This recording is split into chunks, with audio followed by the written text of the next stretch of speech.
everybody, and welcome to Wednesday Words. You may have noticed I've had a bit of a break over Christmas, which turned out longer to be than I'd planned, but never mind, I am back.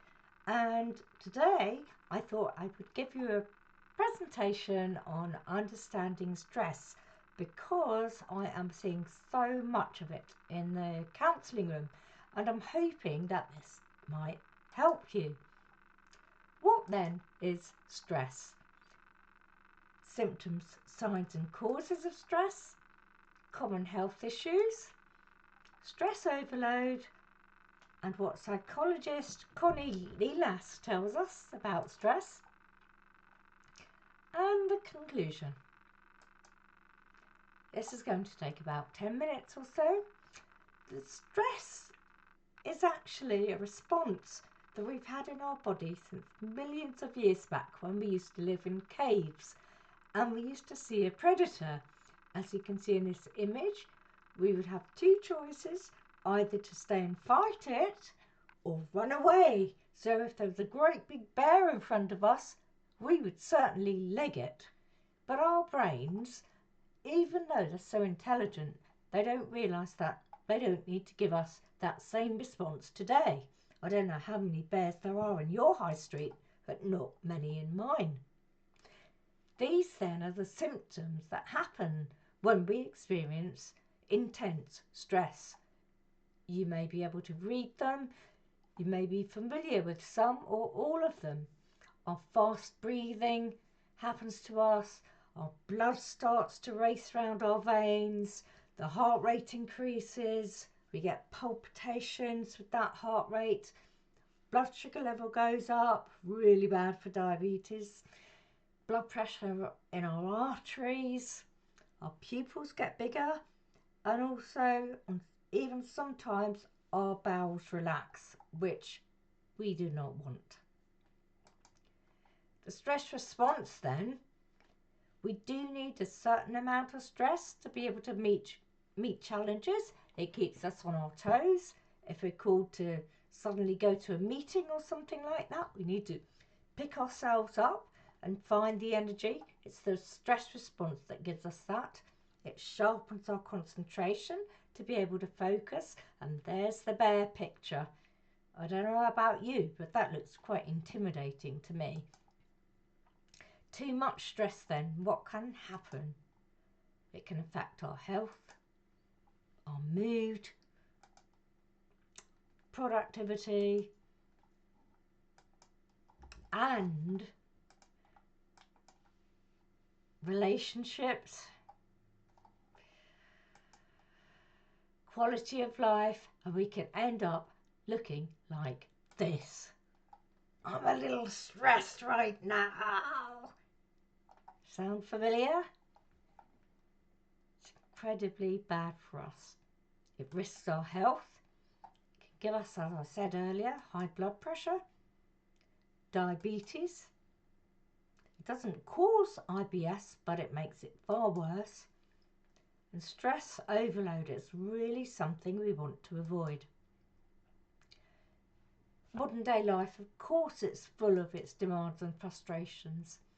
And a lot of us have got quite used to stress being part of our life. So we're constantly running our life in this exacerbated, pent-up mode that is no good for us at all, as I've just said. We're constantly in this mode, and our body and our mind pay the price in terms of our overall well-being. But there is hope, and that's what I'm here to tell you about. We can learn to recognise the symptoms and signs, and we can do something about it. Our response to stress then, we need to know our limits. What are your boundaries? Do you take on too much? I'm in danger of that myself, I must be honest with you. But stress can creep in by the back door, and this is what we do not want or need. We need to recognise those symptoms, and because we're all unique and all different, there's no one symptom, one sign that is identical in each person. It can almost be anything from what might seem small to one person can seem really huge to another. It impacts upon our mind, our bodies, and consequently the way we behave. And I'm sure you know this is to be true. As I said, each one of us experience stress differently. We can learn to manage it by changing the way we think. And this is where counselling can really help unpack what it is that's going on for you to make you behave the way you are, that in turn causes this stress response. You could start journaling. You could write out a stress story, a personal narrative, your life story, something that's upset you.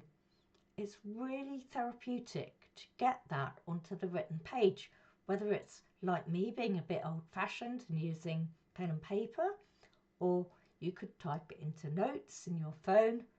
Notes can be password protected, so you can keep your information private. It needn't be something complicated. It can be something really simple. You can even draw or doodles. It doesn't matter. The main thing is it's getting it out of here onto the written page. Connie Lilas has a theory about being overwhelmed by stress.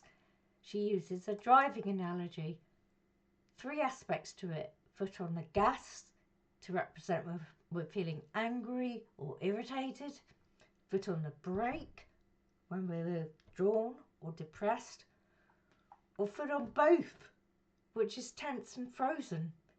Can you imagine that stress response giving us a big urge to run across the road and get out of the way of a approaching juggernaut lorry, and then suddenly we get that frozen response and we stop in the middle of the road?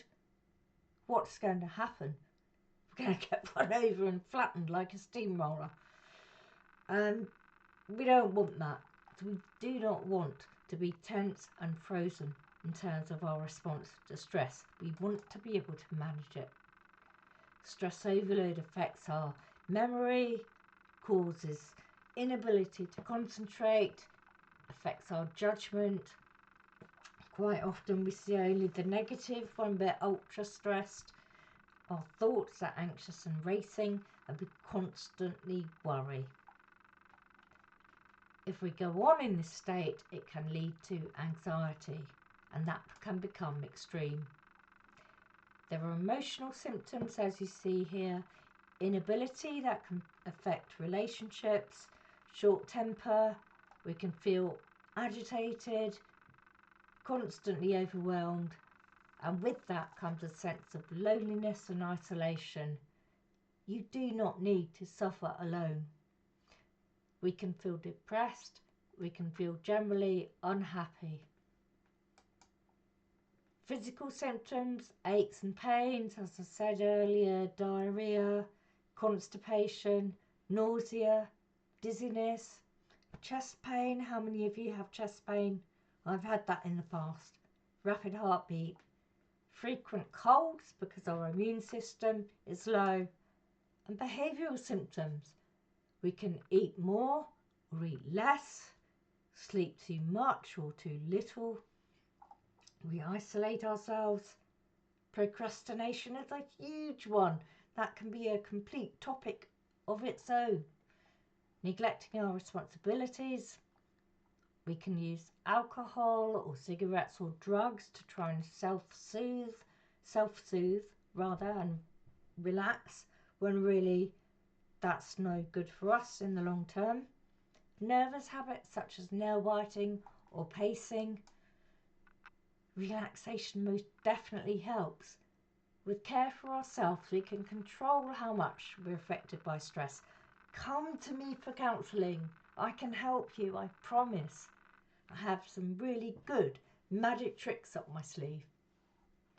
Yoga, meditation, and deep breathing, they activate the relaxation response, which is the opposite response to the stress response. Try it, it really works. When practiced regularly, These lead to a reduction in everyday stress and a boost in feelings of joy and serenity. Who wouldn't want that? In summing up then, planning care of ourselves is really important. It's easy to abandon our hobbies and our friends when we're feeling so low, and that in turn adds to the isolation. We do risk our health and our peace of mind when we do this. Though our journeys might be full of the unexpected, learning to reconnect is a huge part of recovery and will help our well-being and will help meet your needs and nurture that sense of well-being that we all need, each and every one of us. I'm not exempt in this either. I hope you have found this presentation really helpful. Please leave comments below, like, subscribe, share with your friends, and if you have any questions, you know where to contact me, either in the comments below or directly to Adapt Counselling. My name's Debs Barrett of Adapt Counselling. I'm looking forward to making more Wednesday words, and I'll speak to you again soon. Take care now. Bye.